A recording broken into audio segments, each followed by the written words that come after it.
आज है 5 नवंबर और आप देख रहे हैं the daily brief show by Zerodha. मैं हूं शांतनु जैन। आप हमें दूसरे प्लेटफॉर्म्स पे भी कंज्यूम कर सकते हो, पॉडकास्ट, न्यूज़लेटर्स एक्सेट्रा। सबके लिंक्स डिस्क्रिप्शन में डाल दिए हैं। आज के एपिसोड में हम 3 टॉपिक्स डिस्कस करेंगे। फर्स्ट, 102 टन्स गोल्ड इंडिया वापस आया है लंदन से, बट आरबीआई ऐसा क्यों कर रहा है एंड ये गोल्ड वहां था ही क्यों इन द फर्स्ट प्लेस, आज हम समझेंगे। सेकेंड, ऑयल मार्केट में कुछ इंटरेस्टिंग हो रहा है। ओपेक प्लस कंट्रीज प्रोडक्शन तो कम कर रही है, बट प्राइसेस वहीं के वहीं हैं, बढ़ नहीं रहे हैं। ऐसा आखिर क्यों हो रहा है, हम फिगर करेंगे। एंड थर्ड, हम इंडिया के मार्केट्स के बारे में बात करेंगे। मार्केट्स अपने हाई से काफी नीचे है एंड ये थोड़ा कंसर्निंग हो सकता है। मोतीलाल ओसवाल ने भी एक रिपोर्ट निकाला है जिसमें उन्होंने डिटेल में अलग अलग सेक्टर का आउटलुक दिया है, हम उसे भी डिस्कस करेंगे। शुरू करते हैं। 102 टन्स, इतना गोल्ड इंडिया वापस आया है। ये लगभग 20,000 गोल्ड बार्स के बराबर है। बट ऐसा क्यों, आखिर इतना सोना क्यों लाया जा रहा है? वैसे भी ये कोई इजी काम तो होगा नहीं। कितनी प्लानिंग लगेगी, कितना ऑपरेशनल एफर्ट जाएगा? एनालिस्ट का मानना है कि ये एक स्ट्रेटेजिक डिसीजन है। देखो, इंडिया के पास रिजर्व्स में टोटल 855 टन्स गोल्ड है। इसमें से 510 टन्स यहीं इंडिया के वॉल्ट्स में है, बाकी लंदन के बैंक ऑफ इंग्लैंड और स्विट्जरलैंड के बैंक ऑफ इंटरनेशनल सेटलमेंट्स में है। अब सवाल ये आता है कि इंडिया का इतना गोल्ड लंदन में क्यों रखा है? इसका जवाब समझने के लिए हमें थोड़ा हिस्ट्री में जानना होगा। 1991 में इंडिया एक सिवियर इकोनॉमिक क्राइसिस से गुजर रहा था, बैलेंस ऑफ पेमेंट क्राइसिस से। हालत इतनी ज्यादा खराब थी कि सरकार को अपना कुछ गोल्ड फॉरेन में गिरवी रखना पड़ा था। इस गोल्ड के बदले बैंक ऑफ इंग्लैंड से हमें $405 मिलियन का लोन मिला एंड हम वापस रिकवर कर पाए।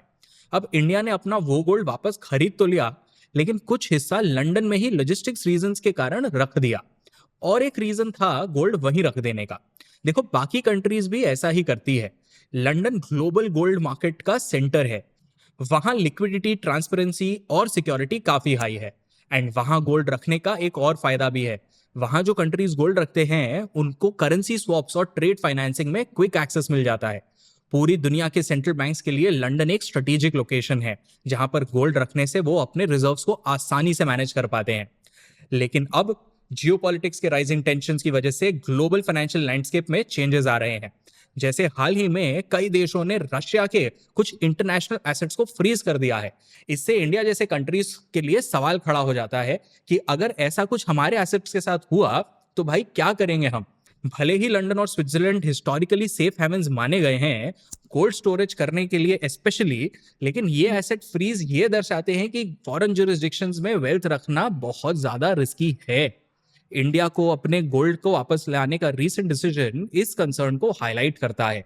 इस तरह से आरबीआई एक कॉशियस तरीके से अपना फॉरेन स्टोरेज पर रिलायंस कम कर रहा है और इंडिया के वेल्थ को पोटेंशियल जियोपॉलिटिकल प्रेशर से बचा रहा है। वैसे एक और इंटरेस्टिंग फैक्ट बताऊं आपको, वर्ल्ड गोल्ड काउंसिल के हिसाब से 2023 तक इंडियन हाउस होल्ड्स कलेक्टिवली लगभग 25,000 टन्स गोल्ड होल्ड करते हैं और ये आरबीआई के ऑफिशियल रिजर्व्स के मुकाबले काफी ज्यादा है। आरबीआई का ऑफिशियल रिजर्व्स कुछ 855 मिलियन टन्स के आसपास होगा। तो बहुत ज्यादा घबराने की बात है नहीं। आरबीआई कॉशियस रहना चाह रहा है एंड ये सही भी है। अपना एसेट खुद के पास रहता है तो एक सुकून रहता है। आपको गोल्ड के बारे में और डिटेल में जानना हो तो मेरा एक वीडियो है इसी चैनल पर, you can check it out. अब चलते हैं सेकेंड स्टोरी की तरफ। ऑयल मार्केट में कुछ बहुत इंटरेस्टिंग हो रहा है। Oil producing and exporting countries, जिसको OPEC and OPEC plus countries कहा जाता है, ओपेक प्लस में बेसिकली और भी कंट्रीज इंक्लूडेड होते हैं, वो लोग डिस्कस करते हैं, डिसाइड करते हैं कि उनको कितना प्रोडक्शन करना है, कितना नहीं करना है। ये सारे ओपेक्स प्लस कंट्रीज अपना प्रोडक्शन कम कर रहे हैं एंड वो इसीलिए करते हैं ये सारा काम, अपना प्रोडक्शन कम वगैरह कर रहा, ताकि क्रूड ऑयल प्राइसेस बढ़े। बट वियर्डली अभी ऐसा नहीं हो रहा। क्रूड ऑयल प्राइसेस स्टेबल है। ऐसा क्यों हो रहा है, इसको समझते हैं अच्छे से। एंड देखो, एज इन्वेस्टर्स हमारे लिए क्रूड ऑयल एंड उससे रिलेटेड पॉलिटिक्स समझना काफी इंपॉर्टेंट है। एंड इसलिए आप देखोगे कि इस चैनल पे भी बार बार गोल्ड, ऑयल, ये सारे टॉपिक्स को छेड़ा जाता है। बहुत लोग तो ये भी कहते हैं कि ऑयल, गोल्ड और चाइना इन सारे मार्केट्स बाय ज़ीरोधा वाले चैनल्स का फेवरेट टॉपिक्स है। अब देखो, ऑयल इतना ज्यादा इंपॉर्टेंट है क्योंकि इंडिया एक ऑयल इंपोर्टिंग कंट्री है। हम अपना 80 to 90% ऑयल नीड इंपोर्ट करते हैं। जाहिर सी बात है कि इस सेक्टर में कुछ भी होता है तो उसका असर हम पर तो पड़ेगा ही। एंड अभी माहौल और भी ज्यादा टेंस्ड है। मिडिल ईस्ट में प्रॉब्लम्स चल ही रहे हैं, यूएस में भी इलेक्शन का सीजन है। ऐसे में बहुत सारी चीजें ऑयल प्राइसेस को इम्पैक्ट कर रही हैं। अभी हाल ही में ओपेक प्लस से एक बहुत बड़ी अपडेट आई है। वीकेंड पे ओपेक प्लस के 8 कंट्रीज ने अपनी स्ट्रैटेजी बदल दी, बिल्कुल रातों रात स्ट्रैटेजी बदल दी। पहले प्लान था कि सप्लाई कट्स को कम करेंगे और 2.2 मिलियन बैरल्स एक्स्ट्रा मार्केट में डालेंगे, एंड अगले मंथ से प्लान था इसको एग्जीक्यूट करने का, पर अब इसको डिले कर दिया है। मतलब ऑयल की सप्लाई टाइट ही रहेगी, बढ़ेगी नहीं। आईएनजी का एनालिसिस कहता है कि इस डीले के पीछे कई रीजंस हैं। जैसे सऊदी अरेबिया को डर है कि कहीं वो प्रोडक्शन कट्स तो कर दे, बट फिर डिमांड दूसरे कंट्रीज के हाथ में नहीं चला जाए। अभी फिलहाल ओपेक प्लस के प्रोडक्शन कट वगैरह के बाद भी प्राइस उतना नहीं बढ़ा है। प्राइस अराउंड 74 टू $75 के आसपास ही है। ऐसा क्यों? मेजरली इसके दो रीजंस हैं। एक तो ग्लोबल इकोनॉमी स्लो हो रही है, स्पेशली चाइना एंड यूरोप में एक्सपेक्टेशन से स्लोअर ग्रोथ है। अमेरिका में भी इंटरेस्ट रेट्स हायर होने के कारण बिजनेसेस एक्सपैंड नहीं कर रहे एंड ऑयल कंजम्पशन भी थोड़ा लोअर है। प्लस एशिया का भी डिमांड अक्टूबर में सितंबर से कम था। आपको कॉन्टेक्स्ट के लिए बता दूं कि एशिया ही सबसे ज्यादा ऑयल कंज्यूम करता है। इंटरनेशनल एनर्जी एजेंसी ने 2024 के लिए global oil demand growth forecast को भी लोअर कर दिया है। दूसरा एक बड़ा रीजन है कि ऑयल मार्केट में सप्लाई अभी मेंटेन्ड है। ओपेक तो कम प्रोड्यूस कर रहा है, बट अमेरिका एंड रशिया धमाधम ऑयल प्रोड्यूस कर रहे हैं। तो अब फ्यूचर का क्या? ऑयल प्राइसेस किस डायरेक्शन में जाएंगे? देखो, ये प्रिडिक्ट करना तो नेक्स्ट टू इम्पॉसिबल है, बट हम बुलिश एंड बेरिश दोनों केस को समझ सकते हैं। बुलिश केस क्या है देखते हैं। अगर मिडिल ईस्ट में टेंशंस एस्केलेट होते हैं तो ऑयल सप्लाई डिसरप्ट हो सकती है। जैसे अगर ईरान में कुछ गड़बड़ होता है तो vital oil supply routes impact हो सकते हैं। 2019 में भी ऐसा ही कुछ हुआ था।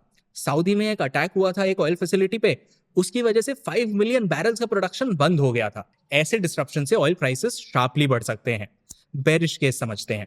एनालिस्ट फोरकास्ट कर रहे हैं कि 2025 तक ऑयल मार्केट में 800,000 बैरल्स पर डे का ओवर सप्लाई हो सकता है, मतलब 8 लाख बैरल्स पर डे का ओवर सप्लाई हो सकता है। ये surplus primarily non OPEC countries जैसे यूएस, ब्राजील, गुआना और कनाडा से आ सकता है। अगर चाइना की डिमांड वीक रही और ओपेक प्लस अपना सप्लाई कट्स को पूरा रिवर्स कर दे तो 2025 तक ब्रेंट क्रूड प्राइसेस $60 के आसपास आ जाएंगे और उससे नीचे भी जा सकते हैं। एक और एंगल है और इसे भी हम क्विकली समझ लेते हैं। यूएस प्रेसिडेंशियल इलेक्शन वाला एंगल। ट्रंप या हैरिस के जीतने से भी ऑयल मार्केट्स पर इंपैक्ट आ सकता है। क्या इंपैक्ट आ सकता है? अगर ट्रंप जीते तो ही हैज सेड कि वो ईरान पर मैक्सिमम प्रेशर अप्लाई करेंगे जिससे ईरानियन ऑयल सप्लाई और रिड्यूस हो सके। साथ ही यूएस ऑयल प्रोडक्शन भी अपना खुद का बढ़ाएगा और ज्यादा ड्रिलिंग वगैरह के प्रोजेक्ट्स के लिए परमिट्स देगा। मतलब मार्केट में और ऑयल आ सकता है एंड प्राइस आपको $60 के आसपास देखने मिल सकता है।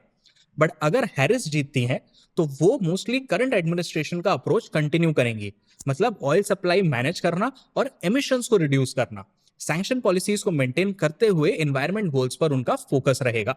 अब चलते हैं फाइनल स्टोरी की तरफ, जो कि हमारी आज की सबसे इंटरेस्टिंग स्टोरी भी है। इंडिया मार्केट्स में बहुत हलचल हो रही है। सितंबर में निफ्टी 50 अपने पीक से लगभग 10% नीचे आ गया था। एक तरफ एक स्ट्रॉन्ग डोमेस्टिक मोमेंटम तो है, लेकिन दूसरी तरफ ग्लोबल अनसर्टेनिटीज और हाई वैल्यूएशंस हैं, एंड ये सब ब्रॉडर मार्केट्स में करेक्शन को लीड कर रहे हैं। आज हम सेक्टोरल अर्निंग्स की बात करेंगे कि कौन से सेक्टर्स कैसा परफॉर्म कर रहे हैं, बट उसके पहले ना मैं आपको थोड़ा कॉन्टेक्स्ट दे देता हूं। हो क्या रहा है अभी मार्केट में? सितंबर में निफ्टी और सेंसेक्स ने रिकॉर्ड हाई टच किए थे। डोमेस्टिक इनफ्लोज स्ट्रांग रहा, रिटेल इन्वेस्टर्स पैसा इन्वेस्ट किए जा रहे थे। फॉरेन इन्वेस्टर्स ने सेल ऑफ किया, बट रिटेल और domestic institutional investors net buyers रहे। लेकिन ग्लोबल फ्रंट पर आप देख ही रहे हैं कुछ अनसर्टेनिटीज हैं, जियोपॉलिटिकल टेंशंस हैं, ईरान इजराइल का कॉन्फ्लिक्ट है, यूएस में इलेक्शंस हैं, डॉलर स्ट्रांग हो गया है और यूएस बॉन्ड का यील्ड्स भी बहुत हाई है। तो ये सब मार्केट में थोड़ा अनसर्टेनिटी क्रिएट करता है। अर्निंग्स भी डाउन जा रहे हैं अब कॉर्पोरेट्स के। रिपोर्टिंग सीजन ये वाला ऑलमोस्ट कंप्लीट हो चुका है और ज्यादातर बड़ी कंपनीज अपने अर्निंग्स डिस्क्लोज कर चुके हैं। ओवरऑल कॉर्पोरेट रेवेन्यू सिर्फ 8% ग्रो हुई है ईयर ऑन ईयर। ये 6th कंसेक्यूटिव क्वार्टर है जिसमें सिंगल डिजिट ग्रोथ रेवेन्यू का हमें देखने मिला है। और सबसे ज्यादा ध्यान देने वाली बात यह है कि एग्रीगेट प्रॉफिट्स में अब तक 3.5% ईयर ऑन ईयर डिक्लाइन देखा गया है।